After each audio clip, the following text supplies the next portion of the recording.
It's pretty late here right now, and I've let all of my experimental caulking dry, and I've also gone over both the front and the back with 1000 grit along with the bottom, and you can see where some of the rough spots are or were taken out. Now what I'm going to do is go out in my shop and I'm going to spray this with a good heavy coat of filler primer. Then I'm going to let it sit overnight if I like it. Then I will, in the morning, I will take some 1000 grit. I should use 600 or 800. I just don't have any and I don't want to go buy any. So I'll use 1000 grit and I will buff the filler primer down. And then I will let that sit on a heater. I let this sit on a little electric heater to let it cure out. That's one way you can do it.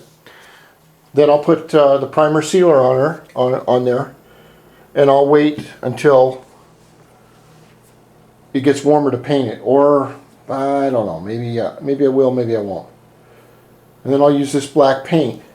And usually on a paint like this, I'll paint a small area first. Like I'll paint a little deal like this first, or the fender first, to kind of get the feel for what the paint is going to do and what it's going to look like.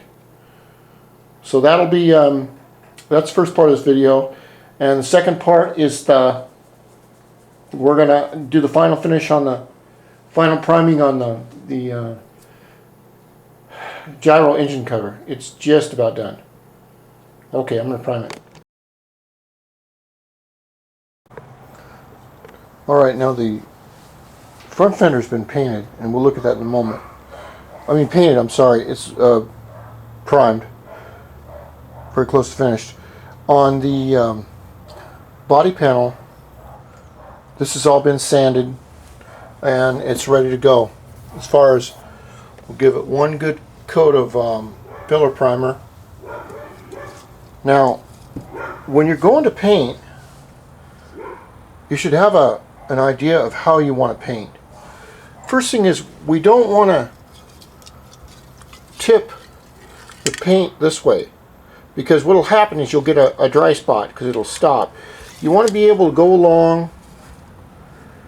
along this area, here, up here, and then stop and either turn the project around or go on this side over here and do it. You want to put it somewhere where you can get all the way around it. And you only want to shoot where you're comfortable at. You don't want to be standing way back over here and shooting down, upside down, and you don't need to do that. You need to have a plan and just do it nice and evenly. Now if we look at this, this is my front fender work that you've seen me work on. As you'll notice, there is no black lines anywhere because of the caulk has filled in all the black lines, all the holes. And you can still see some of the caulk a little bit, but that's no big deal. I think it's water right there, maybe. And then of course, this is the front. Oh, wait a minute. Yeah, this is the front right here where it was a big gap. And I put in the caulk all evenly all the way around it. And as you can see, that's going to look real nice because there's no shadows, there's no bad spots, so I know the black's going to sit well in there. On the back, it's a little different story. You can say, oh, got it, you know, it looks good, it's fine. But see, as a painter, I noticed one little thing. And if you'll look very closely, you'll see it right here. You see that little nip right there, right in front of the dot? That little nip is going to show. Now it's not going to show that bad, but it's still something that a painter should look at. And then right here is the edge, I don't know if you can see it, of where I fixed that rip, the little bad spot. But overall, I'm happy with it. I'll go over that once it dries tomorrow. I'll put it on a heater. I'll go over that with some 1000 grit just to take the nubs off it. That's what we call it, taking the fur off. Just a tiny bit. And this problem down here, that's all in the metal, so I didn't even play with that. And after I sand this down with 1000 grit, I'll take the finish primer, this primer sealer, and you can see the difference. You see the gray primer underneath here? This is finish primer. So now what I'm going to do is put this on a pedestal in the middle of someplace and give it a real good coat of primer. It's too cold to be doing it out here, but if I do it, I know what I'm doing, and I don't have a real warm place to do it, so I'm kind of, well, I'm kind of screwed. That really wasn't that funny. But Dead Space is a great game. And guess what? I got the downloads for the plasma rifle. And here's my car. This is one of the few pictures I have. That's a 68 Camaro SS. You can tell by the front window. I wrecked it. That new fender right there I bought was $130 in 1979. This young man, he's about 15 years old at the time. Now he's about 50. And you can see that there's 18 inches of aluminum sticking from the edge of the hood all the way up. Two 660 center squirters, Holley's,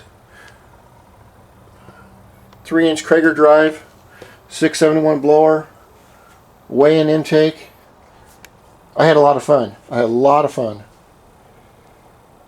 don't think I'd do it again, but oh hell yeah, I'd do it again. Excuse me. But I would not go out and get a car like that and pay $50,000 for it. You can forget that noise. I paid $1,200 for it, brand new, or pretty much new.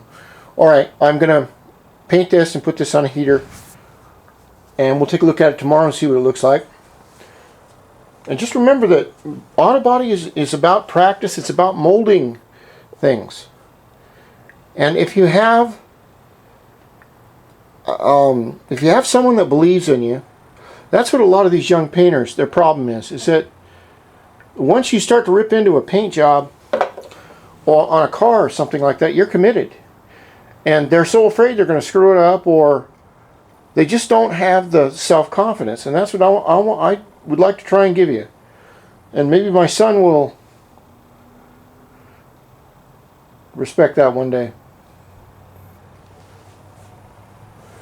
But he's like all sons. He's a good kid. He just he